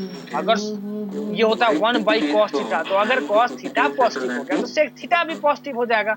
वैसे ही 1/sin थीटा, अगर sin थीटा पॉजिटिव हो गया वैसे ही cosec थीटा पॉजिटिव हो जाएगा। तो बस आपको इतना ही याद रखने की जरूरत है। तो सर ये तो आप बता दिए, जरा मुझे ये बता दो सर, जरा मुझे ये बता दो सर कि आप बता तो दिए थीटा फर्स्ट क्वाड्रेंट में होगा, सेकंड में होगा, थर्ड में होगा, फोर्थ में होगा, तो इसकी वैल्यू पॉजिटिव निगेटिव होगी, ये सब तो बता दिए। सर थीटा कब फर्स्ट क्वाड्रेंट में होगा, थीटा कब सेकंड क्वाड्रेंट में होगा, ये कैसे पहचानेंगे सर। देखो देखो देखो देखो ये एंगल कितना होता है 90 डिग्री, ये एंगल कितना होता है 90 डिग्री, ये एंगल कितना होता है 90 डिग्री, ये एंगल कितना होता है 90 डिग्री। अगर मैं बोल लो कि मैं बोलता हूं कि theta is equal to 60 degree, ये बताओ कहां से आ रहा है एंगल, यहां से मेजर करते हैं पॉजिटिव एक्स एक्सिस, यहां से एंगल यहां से मेजर करना शुरू करते हैं, याद रखो यहां से मेजर करना शुरू करते हैं। तो बोलोगे सर ये पूरा एंगल 90 डिग्री है तो 60 डिग्री तो इसी में आ जाएगा,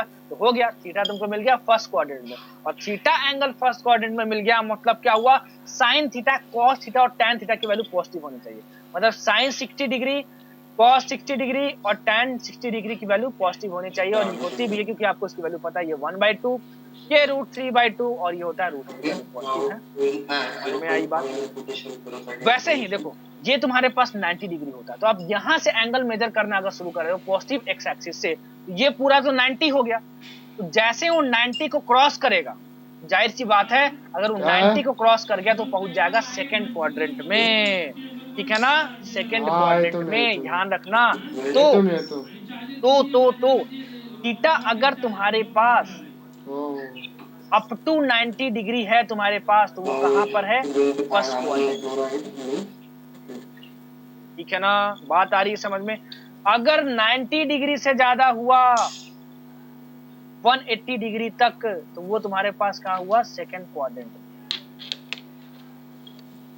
अगर 180 डिग्री से 270 डिग्री तक हो गया, तो वो कहां कहलाएगा? Third quadrant. और अगर 270 डिग्री से 360 डिग्री हुआ, ये कहां कहलाएगा? Fourth quadrant. अगर मैं बोलूं कि बताओ भाई कि तुम्हारे पास 210 डिग्री एंगल कौन से क्वाड्रेंट में है, तो बोलोगे सर ये तो गिनने वाला चीज है। गिनते कहां से हैं? पॉजिटिव एक्स एक्सिस से, इस डायरेक्शन में, ध्यान रखिए। तो ये 90 डिग्री है सर, आपने बताया, ठीक है। ये 90 डिग्री है सर, आपने ये बताया, तो 90 और 90 तो 180 हुआ। 180 से ज्यादा है 210 सर। 180 से कितना ज्यादा है? बस 30 ज्यादा है। अरे भाई 180 डिग्री प्लस 30 डिग्री करोगे ना, तो ये तो सर हुआ 90, ये पूरा हुआ सर 90, और फिर 90 करेंगे तो 270 हो गया। अरे 270 हो गया, 270 से तो ये कम ही है 210। तो 90, 90, 180 और 30 करेंगे तो मतलब इसमें कहीं आएगा थर्ड क्वाड्रेंट में। तो 10 डिग्री जो एंगल होगा वो कहाँ आएगा? थर्ड क्वाड्रेंट में आएगा। मतलब कि 10 to 110 डिग्री पूछूं तो इसकी वैल्यू क्या आनी चाहिए? पॉजिटिव आनी चाहिए। बाकी अगर मैं बोलूंगा कि बताओ साइन 210 कितना होगा और तुम्हारे पास कॉस 210 कितना होगा, तो वो तुम्हारे पास वैल्यू कितनी आ जाएगी? निगेटिव आ जाएगी। क्या आ जाएगी? निगेटिव आ जाएगी। बात आ रही है समझ में? बात आ रही है समझ में? वीडियो पॉज करो, नहीं समझ में आया रिवाइंड करो, यही पढ़ने का तरीका होता है। ठीक है, बात आ रही है समझ में ना? चलो सर कुछ क्वेश्चन सॉल्व करके बताओ, अब ज्यादा समझ में आ जाएगा सर। डाटा बहुत ज्यादा भरता है दिमाग। बिल्कुल बताऊंगा, बिल्कुल बताऊंगा, बिल्कुल बताऊंगा, ठीक है ना? चलो इसी स्लाइड में आपको बता देता हूँ, एक दो एग्जांपल पहले ले। ठीक है, चलो अगर मान लो,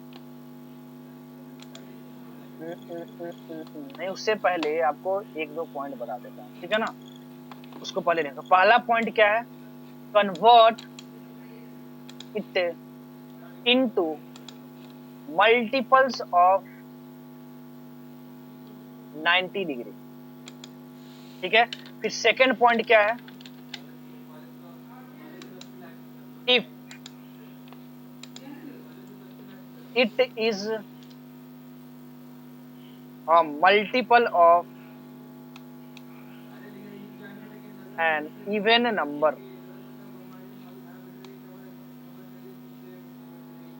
तो साइन का साइन रहेगा,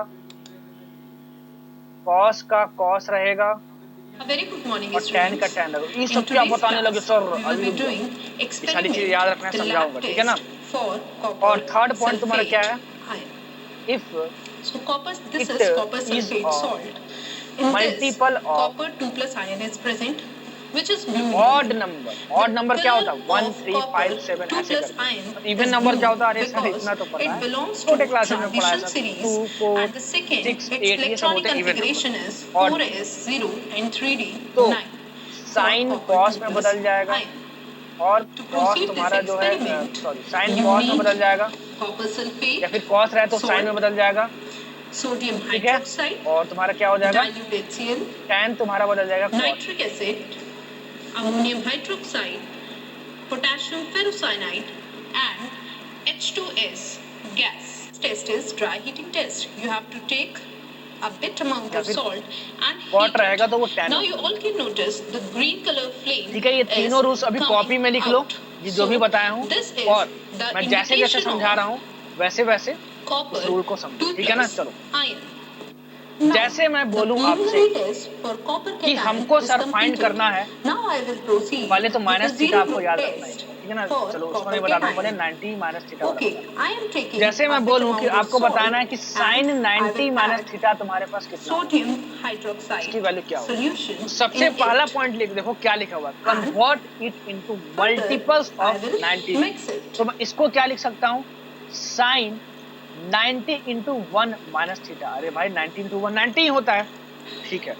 इस 90 के साथ देखो क्या आया हुआ है, इस 90 के साथ आया हुआ है odd number. 1 is a odd number. Second point, अगर ये ऑड नंबर हुआ, अगर ये ऑड नंबर हुआ, ठीक है ना। तो क्या होगा, साइन का कॉस बन जाता है। देखो यहाँ पे अगर और नंबर हुआ तो साइन का कॉस बन जाता है। तो आप क्या लिख लो, कॉस। क्या लिख लो सबसे पहले, कॉस इक्वल टू क्या लिख दिए, कॉस। सबसे पहले तो आपको ये करना है। उसके बाद क्या करना है कि ये जो एंगल है ये देखो कौन से क्वाड्रेंट में आ रहा है। देखो 90 माइनस थीटा एंगल है ना, तो देखो 90 एंगल पूरा ये और माइनस थीटा 5 मिनट मतलब क्या, थीटा मतलब कुछ एंगल घटा रहे हो, और थीटा जो है वो हमेशा आप एक्यूट मान के ही चलोगे। थीटा जो है वो हमेशा एक्यूट मान के ही चलोगे। क्या मान के चलोगे, थीटा एक्यूट एंगल ही मान के। ठीक है ना, थीटा तुम क्या करोगे, एक्यूट एंगल ही मान के चलोगे। तो ये एक्यूट एंगल क्या होता है, एक्यूट एंगल पता होगा 0 से 90 डिग्री के बीच में जो लाई करता है उसको क्या बोलते हैं, एक्यूट एंगल बोलते हैं। ठीक है, बात आती है समझ में। हाँ सर, बात अब आगे बताओ सर। तो 90 माइनस थीटा एंगल कहाँ से आएगा, थीटा मतलब क्या हुआ तुम्हारे 0 से 90 डिग्री के बीच में लाई कर रहा है। ठीक है ना, तो सर अगर मैं 90 डिग्री में से थीटा माइनस करता हूँ, मतलब वो थीटा वो 0 से 89 के बीच में लाई कर रहा है, तो 90 में से अगर कुछ माइनस करेंगे सर तो वो कहाँ पे पहुंच जाएगा, फर्स्ट क्वाड्रेंट में पहुंच जाएगा। और अगर फर्स्ट क्वाड्रेंट में हो गया सर तो सारे एंगल्स क्या होते हैं, पॉजिटिव होते हैं। तो मैं इसके आगे क्या साइन लगा दिया, इसके आगे मैंने साइन यहाँ पे प्लस लगा दिया। क्या लगा दिया, साइन प्लस लगा दिया। और फिर जो बस यहाँ जो थीटा लिखा रहेगा ना वो यहाँ पे हो गया तुम्हारे पास। इसीलिए आप बचपन में क्लास में पढ़ोगे कि साइन 90 माइनस थीटा क्या होता है, कॉस 90 माइनस थीटा क्या होता है, tan 90 माइनस थीटा क्या होता है, कॉस थीटा होता है। ये तो आपको मुंह पर ही याद होना चाहिए, बाकी सारा तो आपको निकालने आना चाहिए, लेकिन आपको ये मुंह पर ही याद होना चाहिए। ये वाला और ये वाला आपको मुंह पर याद, ठीक है। ठीक है, याद रखना sine 90 minus theta, cos 90 minus theta, sine theta, tan 90 minus theta, cos. ये आप तुरंत रट लो, मुंह पर आपको याद होना चाहिए। कहीं भी कॉस 90 माइनस थीटा लिख जाए तो साइन थीटा लिख जाए। उसी तरीके से ये देखो माइनस थीटा रहेगा तो साइन माइनस थीटा यहाँ पे क्या लिखा हुआ, क्या होता है, माइनस साइन। इसका कोई लॉजिक सर नहीं, इसको बस कॉस माइनस ऑफ थीटा तुम्हारे पास क्या होता है, कॉस माइनस ऑफ थीटा तुम्हारे पास क्या होगा, कॉस थीटा। देखो यहाँ पे पॉजिटिव है, यहाँ माइनस साइन नहीं। वैसे tan 90 माइनस थीटा क्या होता है, सॉरी 90 माइनस थीटा बोलो, tan माइनस थीटा क्या होता है, tan माइनस थीटा होता है तुम्हारे पास माइनस tan। बात आ रही है समझ में, बात आ रही है समझ में, ठीक है ना। ये होता है तुम्हारे पास माइनस tan। ये दोनों चीजें आपको याद ही होनी चाहिए। आप माइनस थीटा वाले में देखो कि माइनस थीटा वाले में देखो कि यहाँ पे कॉस के सामने बस पॉजिटिव आया है, ठीक है, यहाँ भी निगेटिव और यहाँ भी निगेटिव। मतलब कि अगर आपसे कभी क्वेश्चन में ऐसा कुछ मिल जाए कि cos माइनस 45 डिग्री, तो सर ये इसके इक्विवेलेंट है cos माइनस थीटा। तो यहाँ पे थीटा का जगह क्या है, 45 डिग्री है।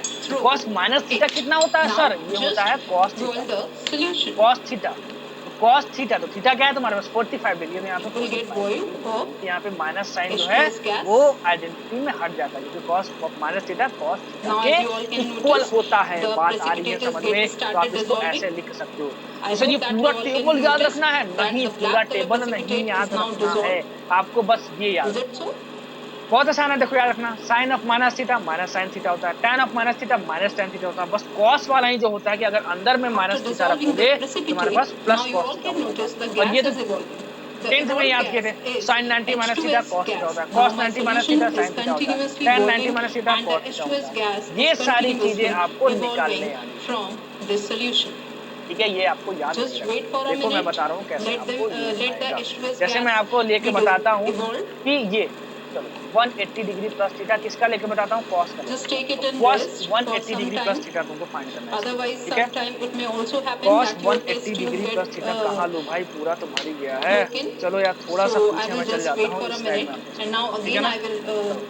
कॉस 180 डिग्री प्लस थीटा ये आपको बताना है कि इसकी वैल्यू क्या होगी, ठीक है ना, इसकी वैल्यू क्या होगी।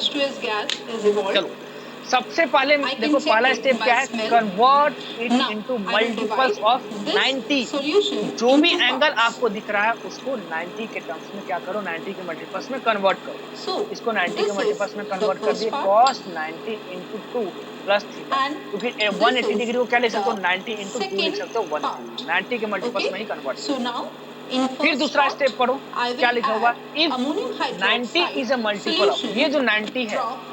अगर वो Now, मल्टीपल हुआ everyone, किसी just इवन check नंबर का what is तो the कॉस change का कॉस ही occurring रहेगा। in तो पहले तो our लिख दिए cos। solution.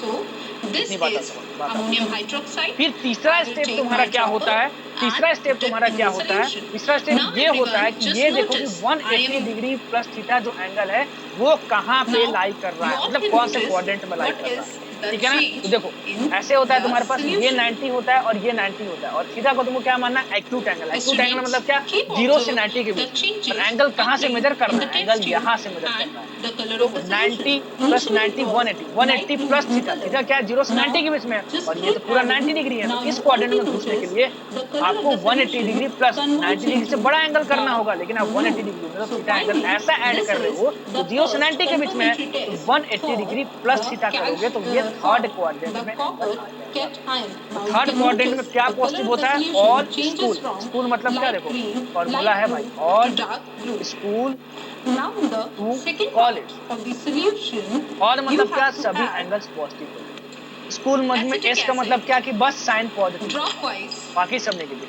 टू मतलब क्या, into टी से टैन, the टैन बस solution पॉजिटिव होता and है। only सी से few मतलब drops क्या, are तुम्हारे पास sufficient. कॉस पॉजिटिव Okay, होता है, I have ठीक है, बाकी added सब a नेगेटिव few होता है, drops ठीक है ना। ये of फॉर्मूला है, acetic आपको याद acid करने का in एक the ट्रिक के तौर पे solution. आप याद कर सकते हो। तो After मैंने this, पहचान लिया कि I ये will थर्ड add क्वाड्रेंट में होता है। potassium अगर ये थर्ड ferrocyanide क्वाड्रेंट में solution होता है, dropwise.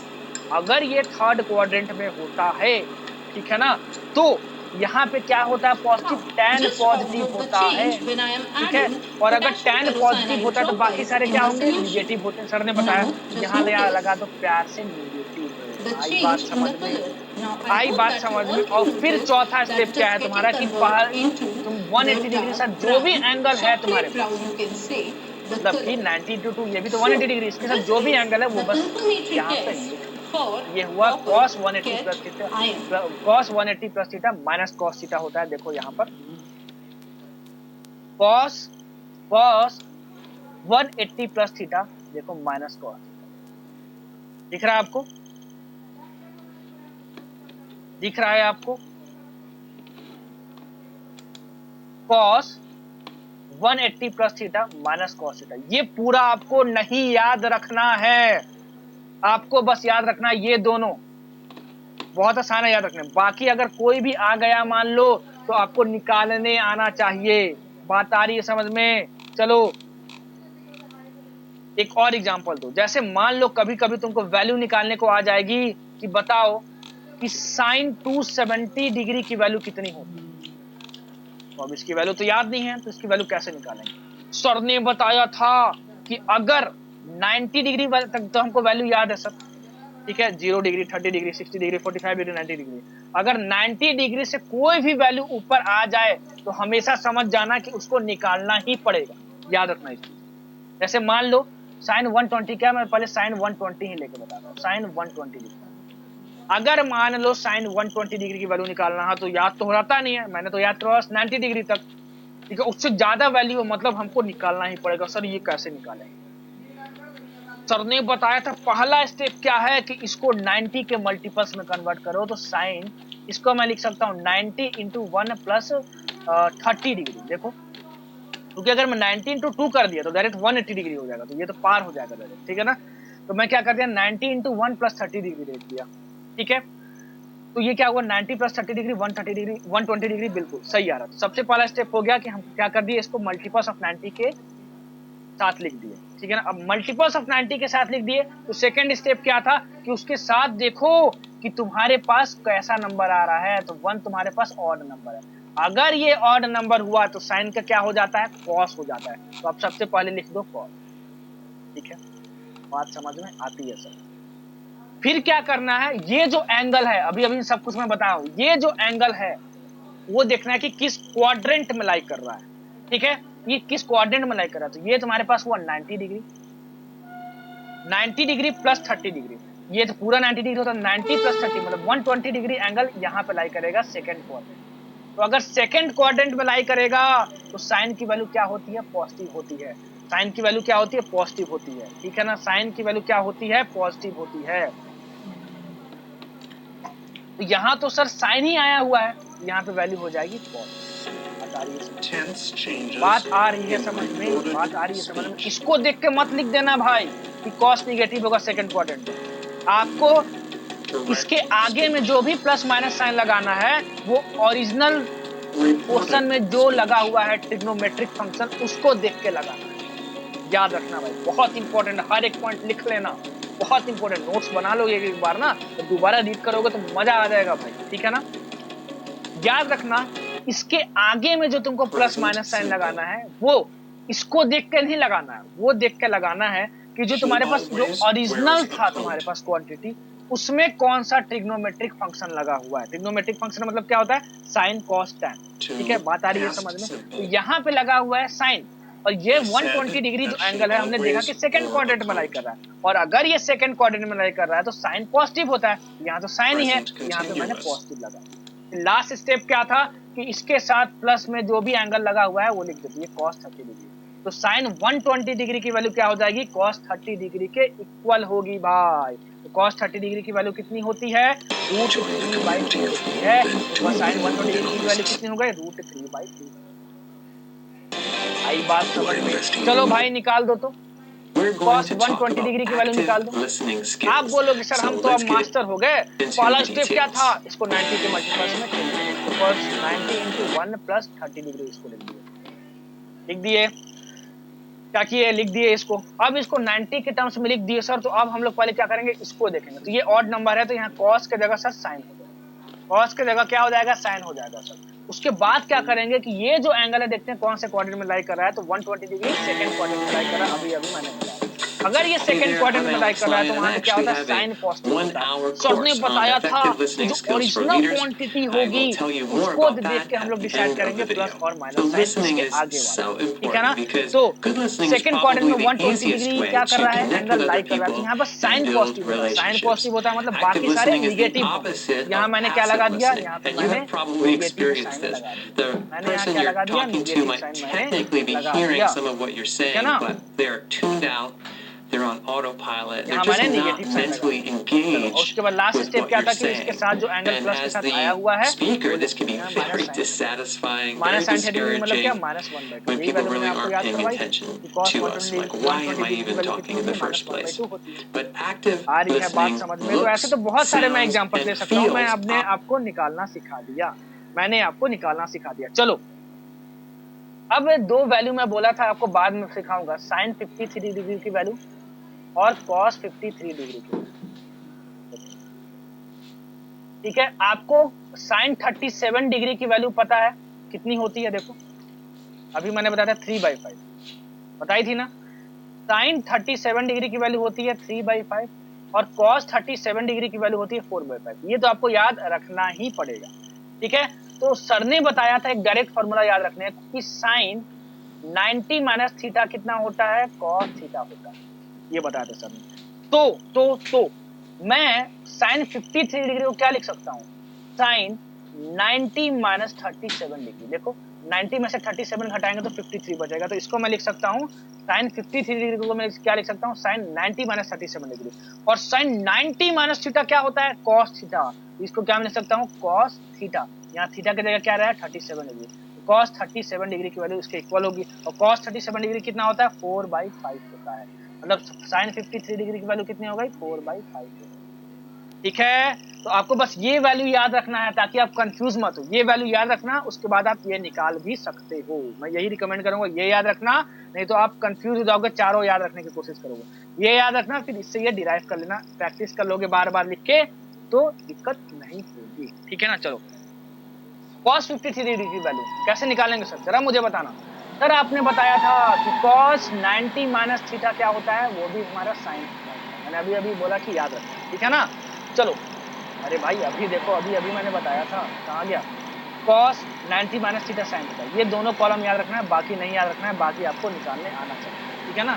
कैसे निकालते हैं सबका एक एक एग्जांपल लेके मैंने आपको बता दिया बहुत बेहतरीन तरीके। चलो तो 53 डिग्री को मैं क्या लिख सकता हूँ, cos 90 माइनस 37। क्या लिख सकता हूँ, cos 90 माइनस 37। देखो 90 माइनस 37 53 डिग्री आएगा। ये cos 90 माइनस थीटा क्या होता है, sin थीटा, मतलब ये होगा sin 37। sin 37 डिग्री की वैल्यू 3/5, मतलब कि cos 53 डिग्री की वैल्यू क्या होती है, 3/5 होती है। अभी तो आप सोच रहे हो चारों वैल्यू अभी याद रख लेते हैं, बाद में कंफ्यूज हो जाओगे, इसलिए ये दोनों वैल्यू याद रखो। ये दोनों कैसे निकालते हैं वो मैंने आपको बता ही दिया। ठीक है भाई, तो अभी तक मैंने जितना भी आपको समझाया है, अभी तक मैंने आपको जितना भी समझाया है वो बहुत ज्यादा इंपॉर्टेंट है और बहुत ज्यादा यूज होने वाला है। लगता है कि दिमाग में आपको कुछ ज्यादा ही घुस गया, इसलिए आज मैं डॉट प्रोडक्ट नहीं पढ़ाता हूं।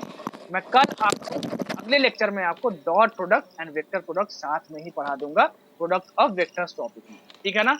जितने भी मैंने आज एग्जाम्पल्स करवाए हैं उसको दोबारा कम से कम 2-2 बार लिख के बोल बोलकर रिवाइज कर लेना। हो सकता है कि चीजें आपको अभी थोड़ी सी टफ लगी हो, अगर आप बायोलॉजी के कैंडिडेट हो तो। जिसने पहले बहुत अच्छे से मैथ्स पढ़ा होगा उसको बहुत अच्छे से समझ में आ गया होगा। मैंने कोशिश की है कि हर कुछ बहुत अच्छे से समझ में आ गया हो। फिर भी अगर दिक्कत आ रही होगी तो क्या तरीका है, हर एक एग्जाम्पल को 2-2 बार एटलीस्ट आप क्या करना, जैसे मैंने बोल बोल के आपको स्टेप वाइज समझाया है वैसे समझ लेना, आपका सब कुछ क्लियर हो जाएगा। तो इतना कुछ समझ के आना भाई। अगले लेक्चर में पढ़ते हैं dot product and vector product of vector. Thank you.